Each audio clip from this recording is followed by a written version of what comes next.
जातीया दोष याती विचार काही भावला पायी आपुल्या माझ्या कोणत्याही गुणदोषाचा पाप पुण्याचा कुठल्याही प्रकारे विचार न करता या महात्म्यांनी मला त्यांच्यासाठी केलं मला त्यांच्या पायाची जवळ ठाऊ दिला म्हणून अशा या साधू संतांचे आता काहीतरी गौरव केले पाहिजे म्हणून शेवटच्या चरणात त्यांच्याबद्दल गौरव बोलला काय तुकापणी आले समर्थ तरी होय राणा रंग त्याचा समर्थाच्या मनामध्ये जर काही आलं एखाद्या राजाच्या जर काही मनात आलं तर तो राजा काहीही करू शकतो काहीही करण्याची ती समर्थाची हंडी आहे वास्तविक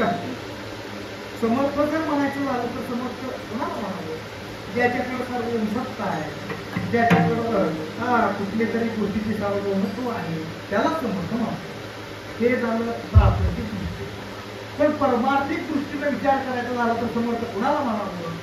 तर ज्याच्याकडं कर्तुम अकर्तुम अन्यथा कर्तुम शक्ती असेल त्याला समर्थ म्हणावं मग असे असणारे कोण ज्याला तुम्ही विश्वाचा मायबाप म्हणता पृथ्वीचा मालक म्हणता चालक म्हणता त्या भगवंताकडे सुद्धा कर्तुम अकर्तुम अन्यथा कर्तुम शक्ती आहे आणि भगवंताला सुद्धा काही ठिकाणी समर्थ म्हटल्याबद्दलचे प्रमाण सुद्धा आपल्याला पाहत आहे काय ऐसा तो समर्थ ब्रह्मांडाचा म्हणजे भगवंताला समर्थ म्हटलेला आहे आणि साधू संतांना कळत सुद्धा कर्तुम अकर्तुम अन्यथा कर्तुम शक्ती आहे आणि संतांना सुद्धा समर्थ म्हटलेला आहे म्हणून समर्थ जे जे करी ते होऊन ये चराचरी तुम्ही संत तया परी म्हणजे संतांना सुद्धा समर्थ म्हटलं मग संत समर्थ कसे हे जर पाहिजे असेल तर प्रसंग सांगितला म्हणजे वास्तविक वाल्या कोळ्या कोणत्या योग्यतेचा होता कोणत्या अधिकाराचा होता खाना मारा चोऱ्या करणारा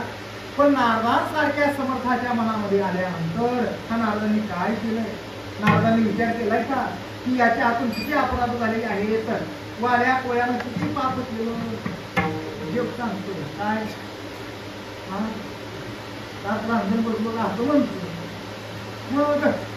त्या रांजणामध्ये एक खडा त्यांना टाकायला असं काय म्हणतो पण 7 रांजण बसला असं म्हणत असतं तरी 25 पडते त्याला खडा टाकलाय का धोंडा टाकलाय कोण बघायला पण साधू संतांना त्याच्याबद्दलचा रिपोर्ट आणतो काय नेमकं महात्या राशी पाहते त्याला सांगितले का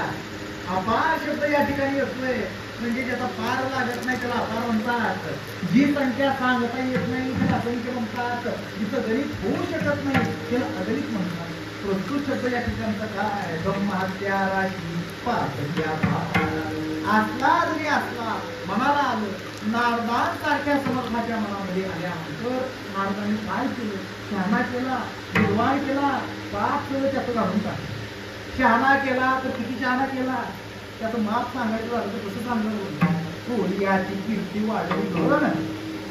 हे रामायण म्हणून केलंय का अयोध्येत रामाने असंच वागलं पाहिजे तसंच केलं पाहिजे लहानपणी असंच राहिलं पाहिजे अगोदर लिखाण करून ठेवलं काही वर्षानंतर प्रभू रामाया उताराला आले पण थोडी कीर्ती वाढली केले रामायण रामादी